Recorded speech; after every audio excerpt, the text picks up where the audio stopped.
Bom dia, boa tarde, boa noite. Bem-vindos a mais um Radioatividade, o podcast que não vai deixar pedra sobre pedra. Eu sou Orlando Zacconi, delegado de Polícia Civil no Rio de Janeiro, coordenador nacional do Movimento Policiais Antifascismo, e hoje nós vamos receber em nosso programa a ilustre presença do professor Nildo Ourix. O professor Nildo Ourix é presidente do IELA, Instituto de Estudos Latino-Americanos, professor titular de Economia e Relações Internacionais na Universidade Federal de Santa Catarina e líder maior da Revolução Brasileira. Nildo Ourix é o Che Guevara brasileiro, que lidera esse movimento importantíssimo da nossa esquerda, que é a Revolução Brasileira, e nós vamos falar sobre isso hoje no nosso programa. Seja bem-vindo, Nildo. Obrigado por você participar do Radioatividade. Meu estimadíssimo amigo e camarada Orlando Zacconi, é um prazer imenso participar do teu programa, do teu podcast Radioatividade. Eu agradeço imensamente a relação com Ernesto Che Guevara, mas nós temos que admitir que na política brasileira, tanto a devoção à causa revolucionária como a dimensão heróica da política desapareceu. E claro que o Ernesto fica como um ícone para todos nós, mas há que guardar as devidas distâncias da trajetória do Rosarino, que se fez latino-americano e, por essa razão, se fez uma figura mundial. Um prazer estar com você, Zacconi. Ô, Nildo, prazer todo meu. Vamos começar já esquentando aqui. Eu costumo dizer que você foi o nosso melhor pré-candidato à presidência da República que nós nunca tivemos, porque em 2018 você disputou, dentro do PSOL, a indicação para concorrer à presidência da República. 4 anos se passaram e nós chegamos nesse momento hoje onde o PSOL não vai apresentar uma candidatura à presidência. O que mudou de lá para cá, Nildo? Como é que você vê hoje a esquerda dentro da conjuntura das eleições de 2022? Bem, Zacconi, sobre esse episódio, sobre esse momento histórico, todas as previsões que nós fizemos, lamentavelmente, se cumpriram. Há 4 anos atrás, Guilherme Boulos entrou na última hora no PSOL, participou de um único debate realizado aí na sede da ABI, no Rio de Janeiro, e teve um desempenho pífio, foi o pior candidato do PSOL. Mas naquele momento, vocês não podem esquecer que Guilherme Boulos traía concretamente a proposta do socialismo e da liberdade. É inesquecível que participou de um programa de televisão cujo início começava com Boa Noite, Presidente Lula. Boulos sempre foi um lulista de carteirinha e pretende, de maneira anacrônica e realista, repetir a trajetória do ex-metalúrgico que se transformou em presidente da República. Essa trajetória entre uma liderança de um movimento social como o MTST não guarda nenhuma semelhança com o ex-líder metalúrgico, porque os metalúrgicos eram mais de 250 mil organizados capazes de parar o coração da acumulação de capital, que era a indústria automobilística, num combate operário contra a ditadura, muito diferente, muito distante da atuação dos sem-tetos. E o que nós anunciávamos lá, Zacconi? É muito oportuno que você comece essa conversa recordando a história, que é tão vilipendiada no Brasil, especialmente no interior do que eu chamo a esquerda liberal. O que ocorreu de 2018 para cá era que nós anunciávamos que a melhor candidatura era nossa por uma razão simples, porque aquela eleição requeria um radicalismo de esquerda, um novo radicalismo de esquerda. E o PSOL se apresentou lá, claramente, já como um apêndice de Lula e um apêndice de Haddad. Se comportou tão somente como uma espécie de crítico moral do petismo decadente. E foi incapaz de convocar e de chamar para o lado desse radicalismo milhões de trabalhadores que estavam fartos daquele sistema petucano, aquele sistema em que petistas e tucanos se alternavam na administração do Estado, não obstante comungando da mesma proposta de política econômica que caracterizou os governos de Fernando Henrique de Lula e de Dilma. De tal maneira que o povo, angustiado, premido pelos baixos salários, premido pelo grau de desemprego, em que a gestão da presidente Dilma saiu de 4,7 para 12,8, depois que ela colocou um banqueiro no Ministério da Fazenda, você lembra bem, Zacone. E com a podridão da República Burguesa, sobretudo do sistema político, milhões de trabalhadores estavam e seguem estando completamente desiludidos com a política formal, com essa política burguesa. Então, Nildo, mas eu acho, desculpa te interromper, que a gente vive um paradoxo. Porque, repara, dentro do que você está falando, e o que a gente pode observar, né, foram as políticas econômicas equivocadas, né, do PT, né, que, de uma certa forma, contribuíram para o avanço do que a gente chama de extrema-direita no Brasil como, né, o surgimento de uma força política para dar uma resposta, né, para as questões que o trabalhador estava enfrentando e com discursos morais, evidentemente, mas eu acho muito importante porque você não deixa de observar a questão econômica que se colocava ali por detrás dessa disputa ou dessa falsa disputa, né, de discursos morais, né? E hoje, parte da esquerda, inclusive o PSOL, né, mas setores, né, grandes da esquerda, apontam, né, que voltar para o projeto petista, né, e um apoio, né, em Lula já no primeiro turno é fundamental para enfrentar aquilo que foi criado, né, pelo próprio modelo anterior. Isso é um grande paradoxo, né? Eu queria que você falasse um pouco disso. Você sabe, Zacone, que os economistas adoram paradoxos. Quando eles não podem explicar alguma coisa, eles chamam isso de paradoxo. Em geral, quando eles querem ocultar alguma coisa. Esse comportamento da esquerda liberal, cuja expressão maior foi a adesão do PSOL à candidatura do ex-presidente Lula, já no primeiro turno, renunciando à disputa por um programa e aderindo à proposta lulista, que nós bem sabemos qual é, mais do que um signo de lucidez, é uma confissão de impotência política. Impotência política de um partido que, nascido da crise do PT, nunca se esqueçam, você sabe, Zacone, o PSOL nasceu da recusa de alguns parlamentares em aprovar uma reforma da Previdência contra os trabalhadores, promovidos por quem? Pelo proto-fascista, por Michel Temer, não, por Lula. Lula fez uma reforma contra o setor público, contra os trabalhadores, e alguns parlamentares decidiram, então, se rebelar e criar o partido. Aquilo que expressava apenas, Zacone, a ponta do iceberg, porque o Lula praticou, nunca vamos esquecer, no Banco Central ele colocou um deputado federal eleito por Goiás, que era o Henrique Meirelles, e ex-funcionário de um banco estadunidense, na qual ele tinha uma aposentadoria, segundo a imprensa, de modesto $200 mil por mês. Você veja que essa é a situação que o Lula colocou lá. Segundo, praticou no Ministério da Fazenda a ortodoxia que vinha de Malan. Eu saí do Partido dos Trabalhadores em janeiro de 2005 porque o ajuste fiscal promovido por Palocci era superior àquele promovido por Pedro Malan durante 8 anos de FHC. De tal maneira que você recorda com muita seriedade, com muita percepção do que está acontecendo, o petismo foi um prolongamento da política econômica dos tucanos. Por isso que, junto com o meu amigo Gilberto Vasconcelos, de uma conversa, o Gilberto, que é o mestre da linguística, disse claramente que se tratava de um governo, de uma articulação petucana. Eu chamei isso de um consórcio petucano. Petistas e tucanos brigavam no parlamento, mas tinham coincidência fundamental sobre como conduzir o Estado e a economia. E o projeto do Plano Real seguiu a tal ponto que em 2018 ele estava exaurido.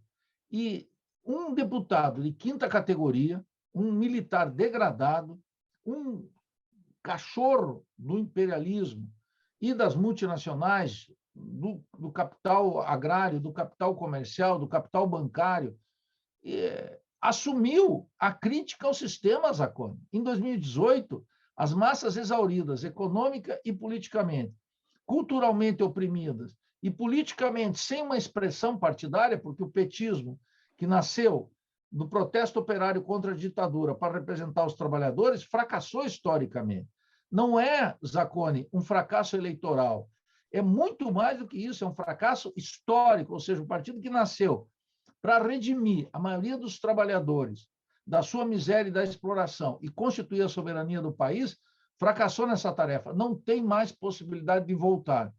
E o PSOL, então, tem agora uma posição que ela sugere uma posição patética, mas ela é muito mais grave do que isso, porque o PSOL, na verdade, renuncia à luta pelo socialismo, pela Revolução Brasileira, e vai se incorporar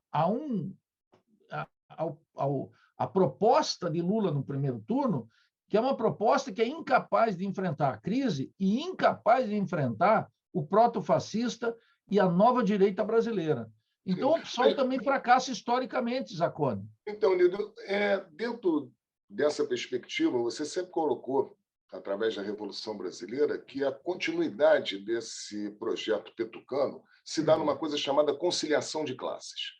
E o que a Revolução Brasileira propõe, né, é abrir mão, né, dessa conciliação para fazer o enfrentamento dos interesses da classe trabalhadora, né, em nosso país, construindo assim a Revolução Brasileira. Eu queria que você falasse um pouco, até em termos econômicos também, da impossibilidade da manutenção desse projeto de conciliação de classes, né, que depois eu quero chegar, e aí, por favor, você não se antecipe, não, porque eu quero fazer essa provocação, no Projeto Nacional de Desenvolvimento, né, como um novo momento da conciliação de classes, onde nós vamos dar protagonismo ao trabalhador, né, e às questões relativas, né, à garantia, né, dos direitos desse trabalhador, não só no que diz respeito, né, à questão remuneratória salarial, mas à própria criação de um mercado de trabalho que, no Brasil, você sabe, infelizmente, foi completamente sucateado, completamente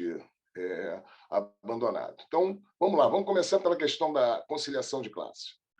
Bem, Zacconi, veja, a conciliação de classe, para nós socialistas, revolucionários, marxistas, ela é sempre um desastre, mas nós não estamos em outro planeta, senão nesse.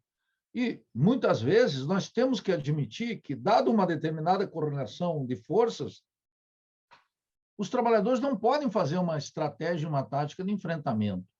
E, naturalmente, precisam conciliar com a pequena burguesia ou com setores mesmo da burguesia que alimentam contradições dentro do bloco do poder e assim por diante. De tal maneira que nem sempre a pureza e a força doutrinária pode derrotar as condições políticas concretas. E nós teríamos que admitir que teríamos, vamos chamar assim, uma estação de passagem, uma conexão de um período para outro. Ocorre, Zacconi, que em 2016, em 2014, quando a presidente Dilma se reelege, ela declara uma guerra de classes contra os trabalhadores. Essa guerra se acentuou em 2016, com a destituição dela, e 2018, e de 2016 até 2018, a Ponte para o Futuro, aplicado pelo corrupto e liberal Michel Temer, era uma decretação de uma guerra de classes contra os trabalhadores. Verdade. E 2018, Zacconi, tu sabe que quando chegou o ultraliberalismo de Paulo Guedes, isso ficou mais claro até para os neófitos, não é preciso ser professor de economia. De tal maneira que a burguesia decretou uma guerra de classes. Nesse contexto, mesmo que as forças populares queiram uma conciliação, um apaziguamento, uma estação de passagem, ela não pode contar com o capital comercial, com os latifundiários, com os banqueiros e com os empresários. Inclusive com uma parte da pequena burguesia proprietária que assalta o Estado através dos títulos da dívida pública e diz que os economistas chamam uma financiarização, lucros bancários e lucros financeiros. Os trabalhadores ficaram completamente desarmados. E como a hegemonia na esquerda liberal de figuras como do ex-presidente Lula, que tem uma infinita capacidade de banalizar temas absolutamente estratégicos no terreno da economia, do Estado, do conflito social e da cultura, os trabalhadores estão completamente perdidos na disputa eleitoral. porque essa hegemonia ainda pertence a algo que permanece eleitoralmente, mas já está superado em termos históricos. E a eleição atual vai demonstrar isso, com a vitória de Lula ou com a derrota de Lula. Tem muita coisa para acontecer até as eleições, você sabe, nada está decidido. Mas o cenário é muito ruim, de tal maneira, Zacone, que a proposta de uma conciliação de classes que Lula praticou durante 14 anos de governo, porque isso não é uma novidade, você sabe, e a conciliação de classes se constituiu em algo terrível, Zacone, que foi superlucros para todos os setores de capital, um fortalecimento da propriedade. Eu quero dar um dado aqui. Durante os 8 anos do governo do presidente Lula, foi o período em que a propriedade rural e urbana mais se concentrou no país e que, inclusive, a concentração da riqueza foi mais acentuada que o do governo Fernando Henrique. O governo Fernando Henrique assentou mais trabalhadores no campo do que o governo Dilma. Você veja que os dados são do último censo, 2016. E eu poderia falar mas desculpa, Nildo, mas esse crescimento do capital que você fala é do capital financeiro. Né? Não, também, Zacone, mas do capital agrário, do lucro do capital comercial. No capital comercial, o que aconteceu? Diminuir o número de empresas, concentrou, e a abertura da economia, estrangeirizando com Cardoso, com Lula, com Dilma, e depois com Temer e com Paulo Guedes e o proto-fascista Bolsonaro, em todos os setores, o capital, a economia foi estrangeirizada. De tal forma, Zacone, que a conciliação de classes não ocorreu. A conciliação de classes, ela apareceu não sob a forma, porque dá direitos previdenciários, carteira assinada, emprego com produtividade, etc. Isso é uma conciliação de classes, mais ou menos como os governos de Getúlio Vargas fizeram no Brasil, uma conciliação de classe. Os trabalhadores mantinham-se sob controle ideológico e político, mas tinham algumas conquistas econômicas e sociais, o regime da Previdência, por exemplo, ou a carteira assinada.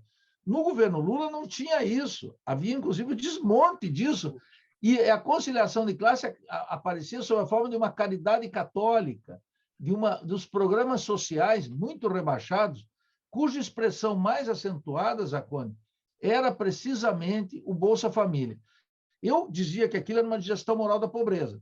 Os petistas, Zacone, diziam que era o maior programa social que o Brasil já conheceu. Bueno, o que aconteceu? Aquele maior programa social que o Brasil já conheceu foi mantido por Temer, foi ampliado e mantido por Bolsonaro. Bolsonaro, claro. Então, mas é aí que eu quero chegar, Nildo, no Projeto Nacional de Desenvolvimento. Você acaba de dizer, então, que essa conciliação de classe ela não se deu, né? não se construiu, né? Um capital nacional. Nas formas tradicionais. Nas formas tradicionais. Sim, que, né, o capital estrangeiro, né, tem sido aquele que mais se beneficia desses modelos, tem sido implantado no Brasil, e surge agora Ciro Gomes apresentando um projeto nacional de desenvolvimento para tentar, né, retomar aquele fio da história, né, onde, né, a geração de emprego, né, a nacionalização das nossas riquezas, né, a geração de empregos, né, vem junto, né, com uma visão nacionalista, né, que é necessário, inclusive dentro daquela perspectiva que você colocou anteriormente, de criar condições objetivas para que o trabalhador fortalecido possa, um dia, né, estar de frente à perspectiva de uma revolução brasileira. Você não acha que o Ciro Gomes, nesse cenário que nós estamos vivendo hoje, ele não surge como uma novidade, como uma proposta capaz de mudar os rumos daquilo que você já falou, que nós estamos vivendo aí há mais de 20, 30 anos? Eu queria que você falasse um pouco sobre o surgimento, né, nesse cenário político, da proposta do Projeto Nacional de Desenvolvimento e da candidatura do Ciro. A César, o que é de César, reza o ditado popular. Veja, todos nós teremos que reconhecer que Ciro Gomes, que esteve junto com o petismo durante os 14 anos, decidiu, num passo correto, partidário e politicamente, se afastar do petismo nas eleições de 2018. E, a meu juízo, atuou corretamente. Não por instinto eleitoral, porque não é mais possível validar as propostas de Lula e de Haddad, de Gleice, do petismo, que não tem nenhum compromisso com a causa dos trabalhadores. E é tão somente uma forma de administrar para a direita em nome da esquerda. Segundo, é óbvio que, desde então, Ciro Gomes faz um esforço extraordinário para não banalizar a política, não só no terreno da política econômica, nas questões sociais, nas questões culturais, nas questões militares, etc. O Ciro sabe a diferença perfeita entre uma frigideira e a taxa de câmbio. Eu brinco sempre, porque a grande parte dos candidatos é incapaz de falar sobre isso. E esse é um mérito do Ciro. Eu li, como você sabe, o livro do Projeto Nacional, fiz uma crítica, inclusive no portal Disparada, tem vários materiais, e creio que a iniciativa do Ciro de escrever um livro é muito oportuna, porque um candidato tem que dizer claramente o que ele pensa. Não obstante, a concepção do Ciro de retomar o desenvolvimentismo padece de dois problemas essenciais, que todo apoiador de Ciro, trabalhista, que quer recolher essa tradição nacionalista, etc., e que genuinamente quer um projeto nacional, tem que enfrentar. Quais são esses dois problemas? O Ciro diz no livro que tem um problema do rentismo, que ele segue discutindo isso abertamente e é um problema sério. E ele se comprometeu lá atrás em fazer uma auditoria da dívida. E a auditoria da dívida é fundamental, muito mais do que o teto de gastos, que é apenas um tigre de papel, porque o teto de gastos não foi sequer respeitado pela burguesia, nem pelo Paulo Guedes, que criou o maior déficit na história política do Brasil, de mais de 1 trilhão durante a pandemia. E que é a receita, lá nos Estados Unidos, tanto de Trump, quanto de Bush, quanto de Biden, que é uma frouxidão monetária para enfrentar os períodos de crise em favor dos capitalistas. Isso não vem para os trabalhadores e para os brasileiros abandonados aí na Cinelândia durante o frio ou durante o calor, passando fome, desemprego, etc. e tal. Então, o Ciro identifica o tema do rentismo. E sem tocar na conta de capitais, fechar a conta de capitais e fazer uma auditoria da pública para fazer aquilo que o Keynes chamava uma eutanásia do rentismo, quer dizer, cortar o pescoço do rentismo, não é possível. O Ciro reconhece no livro, Zacconi, que ele diz, vamos ter que criar uma nova burguesia, empreendedora e etc., cuja inspiração, lamentavelmente, é o Mangabeira Unger. Mas vamos admitir a ideia de criar uma nova burguesia. Sem fazer auditoria da dívida pública e fechar a conta de capitais, isso não é possível. A primeira, eu já vi o Ciro defendendo, uma auditoria da dívida. Fechar a conta de capitais, não. Sem isso, o Estado não pode fazer a taxa de investimento necessária. Ontem, o jornalão burguês, O Valor, publicou o seguinte, Zacconi, o investimento no Brasil cresceu só pelo setor privado. É um conto do jornalão burguês. Quer dizer, o setor privado investe assaltando o Estado, comprando as empresas estatais, tal como mais esse crime que o Tribunal de Contas da União decidiu ontem, a privatização da Eletrobras, que não tem nada de privatização, é um roubo à luz do dia, uma entrega de uma tremenda estatal que já anunciou que vai ter, que nós, consumidores, vamos pagar a conta. Aliás, até a Globo e a CNN estão indicando que a forma da privatização vai fazer, entre outras coisas, que se aumente a tarifa. De tal maneira que, no projeto do Ciro, falta elucidar esse tema concreto. Se o Estado não dispõe das condições financeiras, após cortar a eutanásia, fazer a eutanásia do rentismo, o Projeto Nacional de Desenvolvimento tem um obstáculo tremendo. E, segundo, o tema das classes sociais, porque o agronegócio, o chamado agronegócio, os latifundiários no Brasil, eles querem vender soja para fora. Os comerciantes querem abertura da economia, porque tanto a Luísa Trajano, da Magazine Luiza, quanto o velho da Havan, um da direita e outro da esquerda liberal, ambos estão com um lucro extraordinário, porque eles importam tudo lá de fora, da China, da Indonésia, do Vietnã e dos Estados Unidos, e vendem aqui dentro, acumulando riqueza e poder. A burguesia industrial despenca na mesma medida. E os banqueiros fazem a festa com uma taxa de juros, tu sabe como é que é. O Ciro tem que, então, para ter um projeto nacional de desenvolvimento e fazer uma estação de transição para uma nova conjuntura política, o governo terá que enfrentar os banqueiros. Hoje, Zacconi, no dia que nós estamos gravando esse podcast... Isso aqui, o Ciro tem colocado esse enfrentamento. Ele já tem colocado o enfrentamento com o rentismo.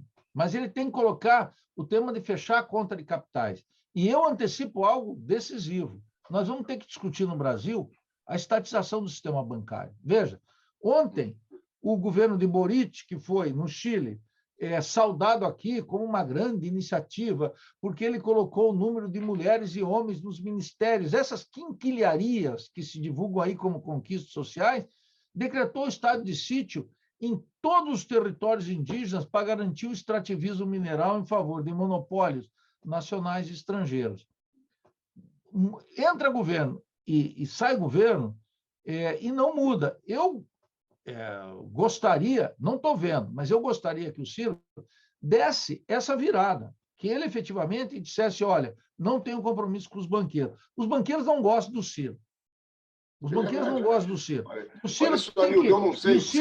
Ciro tem que fazer um amor correspondido ao contrário, dizer, eu também os odeio. E essa é a questão. Mas será que ele vai fazer? Para mim, tem 3 premissas. A auditoria da dívida, que ele lá atrás se comprometeu, mas ninguém mais está falando nisso. O fechamento da conta de capitais e a estatização do sistema bancário. Se fizer isso, abre as portas para a Revolução Brasileira e abre as portas para uma estação ali na frente que ninguém poderia ficar indiferente. Mas eu acho que você provavelmente estará de acordo comigo nisso, que o processo político eleitoral está muito ideologizado e pouco politizado. E esse é um terreno que favorece ao proto-fascista, que está aí com 36%, 37% de preferências eleitorais. E colocando o Paulo Guedes vendendo o país e aprofundando a dependência e o subdesenvolvimento. A situação não é fácil. Acho que a notícia boa, Nilo, é que água mole em pedra dura, tanto bate até que fura. Então, acho que o Ciro está colocando, né, a sua participação nas eleições de 2022 no lugar certo. E isso nós vamos poder colher os frutos, se não, né, ao final das eleições de 2022, a história ela não acaba. Né? Eles quiseram acabar com a história, mas a história segue seu rumo, e eu acho que a participação do Ciro tem sido fundamental, né, para politizar, né, as eleições em nosso país, conforme você colocou. Agora, um detalhe que eu queria falar. Só uma coisa aí, Jacone, a propósito disso, eu acho que esse teu comentário é muito atinado, essa tua observação é muito importante, porque a maioria das pessoas acham que a vida vai acabar no dia 3 de outubro. Não, não, não. Vai acabar, isso é um processo. E no processo se pode acumular forças para o processo eleitoral, mas para o dia seguinte. Então, o cálculo tem que ter essa dimensão histórica e um mínimo de futuro ali na frente, porque a crise, se Lula vencer, a crise se aprofunda. E se Paulo Guedes, se Bolsonaro vencer, a crise também se aprofunda contra os trabalhadores, nós vamos estar desarmados. Então, é muito importante. Acho que nós estamos de acordo, Dorix. Não há dúvida de que o Ciro Gomes e a proposta do Projeto Nacional de Desenvolvimento é o que pode contribuir mais para o caminho que a Revolução Brasileira vai ter que criar. Eu não tenho dúvida disso, mas eu queria que você dissesse como é que a Revolução Brasileira vai se posicionar nas eleições de 2022. Dentro dessa conjuntura, que a gente já fez essa análise, né, até esse momento do nosso diálogo, como é que vai ser o passo da Revolução Brasileira? Eu tenho visto, Nildo, uma aproximação grande da Revolução Brasileira com o PDT. Você tem dialogado muito com a juventude, né, do nosso partido, né? Você me honrou com a sua presença no meu ato de filiação, ou seja, eu vejo que para a Revolução Brasileira, né, não existe nenhum empecilho nesse diálogo, e eu acho que a Revolução Brasileira tem muito a contribuir, né, para os passos que o nosso partido vai dar, né, a partir, não só nessas eleições, mas a partir dessas eleições. Eu queria que você falasse um pouco disso. Bem, Jacone, eu quero esclarecer para todos que nos escutam aqui, na Radioatividade, né, esse podcast, que eu não compareci ao teu ato de lançamento porque nós somos amigos. Isso contribui, mas, sobretudo, porque você é também um militante da Revolução Brasileira. A Revolução Brasileira é uma corrente histórica que tenta recuperar, nas condições adversas, a vocação socialista do Brasil. E os partidos políticos, eles perderam consistência programática e perfil, chamemos assim, ideológico. Todos eles. O PSOL, bom, quem encabeça a lista é naturalmente o PT, que de trabalhadores só possui o nome. E o PSOL, de Socialismo e Liberdade, quando faz essa adesão no primeiro turno a Lula, sem discutir nada essencial e divulgando alguns pontos que são exclusivamente os pontos que o petismo já defende, isso é vergonhoso do ponto de vista político, desacredita. E o PDT tenta, desde a época de Brizola, recuperar o trabalhismo como uma tradição brasileira. Como diria meu amigo Teotônio dos Santos, que foi meu primeiro patrão, inclusive, o caminho brasileiro para o socialismo. Qual é esse caminho brasileiro para o socialismo? Ele dizia, é o trabalhismo. Bem, isso comporta uma situação. Então, a juventude do PDT, com quem eu tenho conversado no Brasil inteiro e se reproduzem os convites, e eu vou com uma hora a preço, nós temos um ponto de pauta em comum, que é a importância do nacionalismo e do nacionalismo revolucionário como uma força motriz da Revolução Brasileira. Esse nacionalismo revolucionário, ele é completamente antagônico a um nacionalismo burguês e um simulacro de nacionalismo que hoje está na mão da direita, cujo presidente bate continência para a bandeira dos Estados Unidos e é um puxadinho da embaixada de Washington, seja ela ocupada por republicanos ou democratas. O Bolsonaro e Paulo Guedes e essa canalha toda que estão com ele, e grande parte dos generais e das Forças Armadas, Hamilton Mourão, Santos Cruz, todos eles, Braga, você sabe disso, Zacone, eles são figuras que adotam a posição do Comando Sul dos Estados Unidos e do Departamento de Estado. São Forças Armadas, portanto, completamente entreguistas, que não estão a serviço de qualquer nacionalismo. Então, com a juventude do PDT, inclusive com alguns setores do PDT, nós temos tido um intercâmbio de ideias cultural para recuperar essa tradição em favor da Revolução Brasileira. E a Revolução Brasileira, para nós, não tem outro nome senão a luta e o caminho do socialismo. O caminho da Revolução Brasileira é o caminho do socialismo. Então, veja. Você sabe que uma vez, não sei se você lembra, mas a gente, num dos nossos encontros no Rio de Janeiro, eu perguntei para você, Nilton, qual é a diferença do socialismo moreno do Brizola, né, e da Revolução Brasileira? E você me disse, bom, a diferença é que a Revolução Brasileira fui eu que criei, né? O socialismo moreno não fui eu. Né? E eu fiquei com isso na cabeça. Já encaminhando o fechamento do nosso podcast, porque nós, em 30 minutos, não vamos deixar pedra sobre pedra.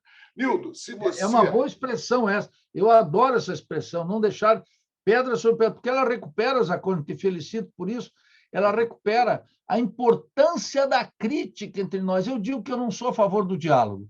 O diálogo tem uma dimensão paulo-freiriana muito rebaixada.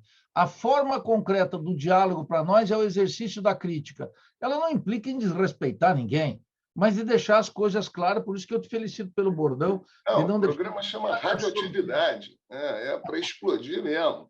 E, bom, já encaminhando aí para a última pergunta que eu queria te colocar para ficar gravado aí, né, para os nossos internautas. Se você fosse deputado federal, Nildo Auric, você imagina essa cena. Eu sei que você tem muitas críticas, né? Mas, ao mesmo tempo, você sabe que a disputa também se faz, né, por esse espaço institucional, e o trabalhador precisa de bons representantes no Congresso. Se você fosse deputado federal, qual o projeto que você considera mais urgente hoje no campo da economia? Né? Seria a questão da Petrobras? Aonde você iria atacar de prima, né, para fazer com que a Revolução Brasileira, né, pudesse avançar no seu projeto aqui em nosso país? Se eu fosse um deputado federal, e se você se transformar num deputado federal, eu gostaria que você discutisse o coração da República Burguesa e que colocasse os olhos sobre o sistema da dívida e o sistema bancário e fizesse um projeto para reduzir e limitar, no máximo, a remessa de lucro das multinacionais. Tocar tanto no setor produtivo, quanto nessa especulação, nessa valorização fictícia do capital, que é gigantesca, interminável, e que mantém toda a coesão burguesa, todos os comerciantes, os industriais, os latifundiários, sob o domínio das finanças e sob o domínio de Washington. Então, o deputado federal tem que tocar nesse ponto, na discussão do sistema bancário, da administração da dívida e numa lei de remessa de lucros. Eu jogaria as fichas todas nessa direção. Já está anotado, professor Nildo Aurix. Anotei aqui no caderninho. Olha, amigo, eu vou te falar, para encerrar esse programa, eu queria te agradecer muito e dizer o meu orgulho, né, em tê-lo como um grande amigo. Né? Nosso encontro na Revolução Brasileira com outros camaradas, o Heitor, né, a aproximação da Revolução Brasileira com o movimento dos policiais antifascismo, esses encontros maravilhosos que nós temos quando você vem ao Rio de Janeiro com, né, o João Batista Damasceno, né, o nosso almoço tradicional lá no centro da cidade. É uma alegria muito grande, porque desde 2018 que a gente já faz um encontro, né, nesse momento importante para o país, né, que é o momento eleitoral, mas, independente disso, a gente mantém as nossas lutas e as nossas aproximações, né, nesse confronto diário que se faz necessário na política, porque política não é só um momento eleitoral. Né? E hoje, infelizmente, política não está se fazendo nem no momento eleitoral. Quer dizer, ficou ruim para caramba, né, Nilton? Meu amigo, muito obrigado mesmo pela sua participação no nosso programa. Zacone, você me honrou sempre com convites para o movimento dos policiais antifascismo. E eu sempre afirmei no congresso que vocês fizeram aí no Rio de Janeiro que os policiais antifascismo devem rumar para ser os soldados da Revolução Brasileira. E nós temos pleno acordo nessa e em outras tantas teses. E eu queria dizer aqui para todos que nos escutam que meu apreço pessoal pelo Zacone sempre esteve atravessado, orientado, fomentado também pela discussão fundamental das ideias e de um projeto de revolução brasileira. Nós estamos, nesse sentido, no mesmo e absoluto campo. A minha única divergência com o Zacone é o fato dele ser tricolor e eu ser rubro-negro. Mas isso não tem a menor importância, porque isso raramente me incomoda. As alegrias são sempre maiores do que as frustrações. De resto, meu camarada, um prazer estar aqui com você. Um grande abraço e até breve. Obrigado, Nil. Saudações tricolores. Sigamos. Saudações rubro-negras. Valeu, amigo. Obrigadão.